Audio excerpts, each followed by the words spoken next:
Which among the following statements is correct? In a state having bicameral legislature, the bills should be initiated in the assembly alone, and once the bill is passed by the assembly, it is sent to the legislative council. A private member of a legislative council has the right to present an ordinary bill. When a deadlock happens for the passage of the bill, the governor can summon a joint sitting which is presided by the Speaker of Legislative Assembly. Select the correct answer. Okay. Here regarding a state having bicameral legislature, a state having two houses, assembly as well as legislative council, a bill can be initiated. Normally an ordinary bill can be initiated in either house of the state legislature. Okay, except money bill. Money bill can be introduced only in the legislative assembly. Regarding other bills, it can be initiated in either legislative assembly or legislative council. But here it says that the bill should be initiated in the assembly alone. No, there are other bills which can be initiated in the council also. So one is a wrong statement here. Clear? Regarding 2, a private member of the legislative council has the right to present an ordinary bill. Yes. Who is a private member? A member who is not a minister. So a non-minister can also introduce what? A ordinary bill. Not an issue. 2 is a correct statement only. But a money bill can be introduced only in the legislative assembly and only by a minister. Clear?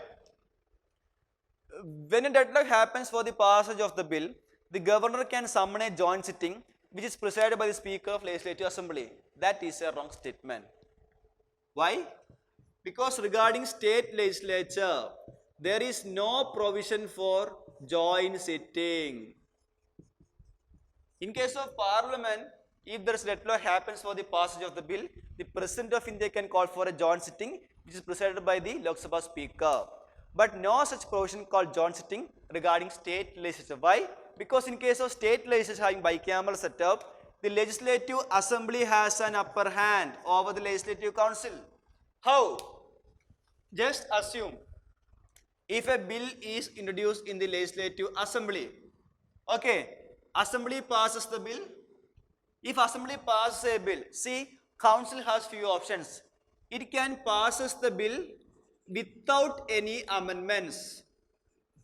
Okay, it can passes the bill with some amendments.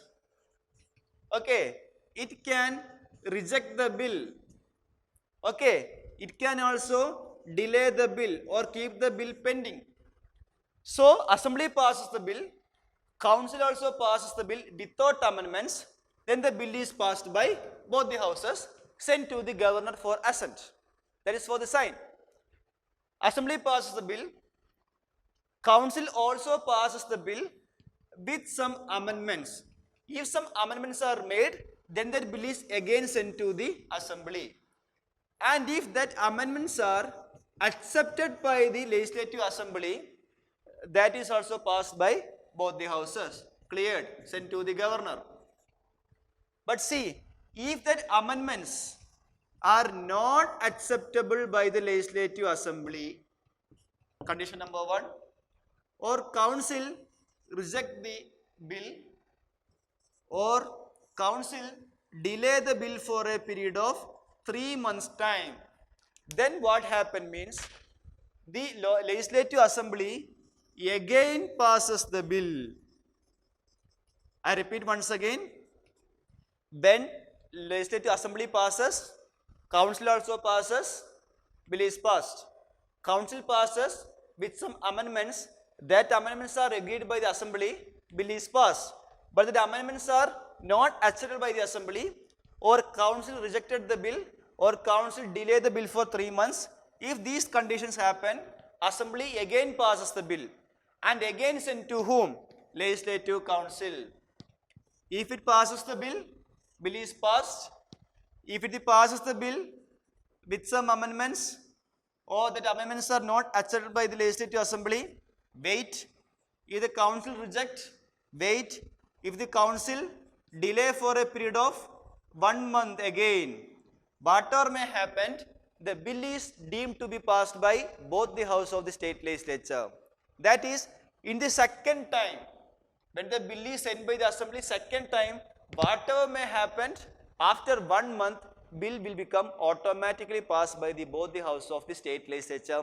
So here legislative assembly has an upper hand of the state legislative council, and the maximum thing the legislative council can do is, in the first round they can delay the bill for 3 months, the second round they can delay the bill for 1 month. So maximum the role of council is they can delay the bill passed by the assembly for a maximum period of 4 months. It is just as council is just an inferior or subordinate institution to the legislative assembly. So there is no provision for joint sitting, unlike in the parliament, where Rajya Sabha is not an inferior body. It has almost equal powers.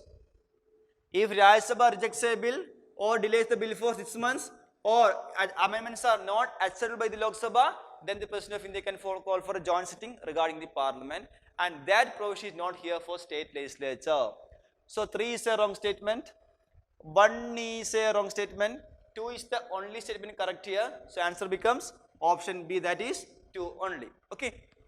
The authority to determine the number of judges of a high court lies with President, the Constitution, the Parliament, the Chief Justice of India.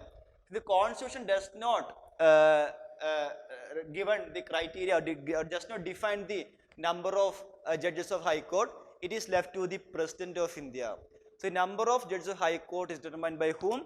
The President of India only. And regarding the number of judges of Supreme Court, it is determined by whom? It is determined by the Parliament of India. Their differences you please note down. Okay.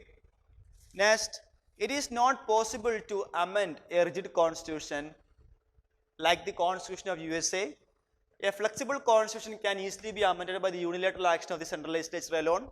In India, the regulatory powers have been allocated with the center, while in USA they are vested with the states. So find the correct statements here. So regarding rigid constitution, what is a rigid constitution? It does not mean that it cannot be amended, no, but the procedure to amend is difficult. That is what mean by rigid constitution. It shows that it can also be amended, but the procedure is difficult. Here says that it is not possible to amend a rigid constitution like the Constitution of USA. No, the Constitution of USA can also be amended, but thing is that it requires a higher majority, a higher procedure has to be followed. That's the only difference. Clear? So 1 is a wrong statement. A flexible constitution can easily be amended by the unilateral action of the central legislature alone. That is a correct statement only. See, take the case of UK. UK has a flexible constitution. So the parliament can do any type of amendments to their constitution. Clear? 2 is a correct statement. In India, the regulatory powers have been allocated with the center, while in the USA they are vested in the states. So what is regulatory powers? See, the 7th schedule of the Constitution mentions about union list, state list as well as concurrent list.